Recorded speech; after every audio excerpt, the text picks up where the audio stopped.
On va retrouver Hélène Gâteau, vous savez, qui fait toujours de belles rencontres sur le salon, Hélène. Oui, et aujourd'hui, j'ai décidé de m'axer sur la jeunesse. J'ai retrouvé Océane et Simon. Bonjour. Alors, tous deux sont de jeunes élèves en lycée agricole, le lycée agricole de Thiérache.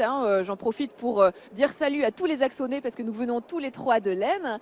Et vous avez participé, ici même au Salon de l'Agriculture, à ce qu'on appelle les Ovimpiades. Qu'est-ce que c'est, Océane, que ces Ovimpiades? Eh bien, ce sont des épreuves donc il y en a 6. Elles sont très complètes, donc il y a aussi bien des épreuves théoriques que des épreuves pratiques. Alors on voit justement les images parce qu'on vous a suivi pendant ces épreuves-là. Alors par exemple, est-ce que tu peux nous donner une ou deux épreuves pratiques à laquelle tu as participé? Il y a par exemple le parage, donc c'est la taille des onglons des brebis ou des béliers, peu importe, qui permet de meilleurs aplombs et d'éviter des boiteries.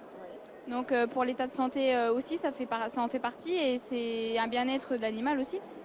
Et puis alors Simon, par exemple, une épreuve dont tu pourrais nous parler aussi, à laquelle tu as participé au cours de l'Ovimpiade. Donc il y a aussi une épreuve de tri, donc il faut trier 3 brebis parmi un lot de 15.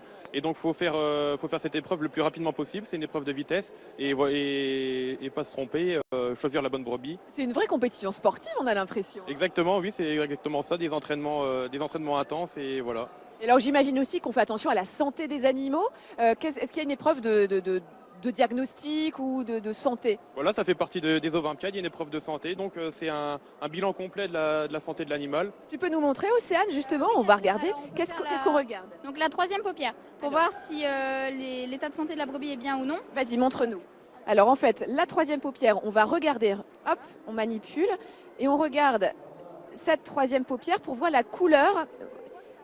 Voilà, quand on appuie, ça ressort et on voit la couleur. Et en fait, si elle est jaune, c'est un peu ce qu'on recherche. Si elle est blanche, la brebis est potentiellement anémiée. Et si elle est jaune, elle peut avoir la douve du foie. Voilà, et du coup, il faut qu'elle soit rosée. Elle peut être rouge aussi, signe d'infection.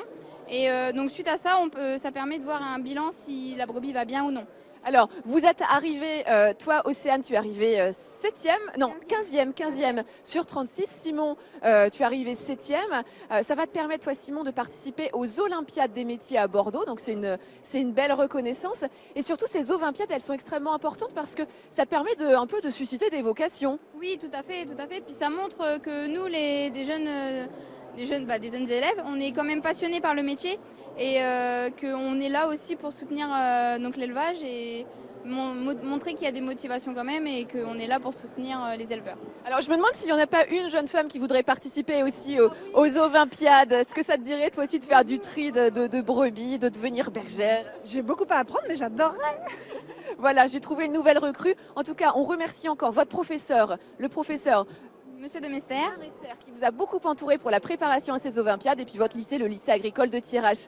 Merci Glantine de ce petit coucou. Voilà, un petit soutien. Et puis merci, bravo en tout cas à cette jeune génération qui va remplacer les éleveurs de moutons, car aujourd'hui il y a beaucoup de départs à la retraite et il faut que ce soit un métier qui se rajeunisse. Grâce à vous, Simon et Océane. Oh là là, les filles, n'hésitez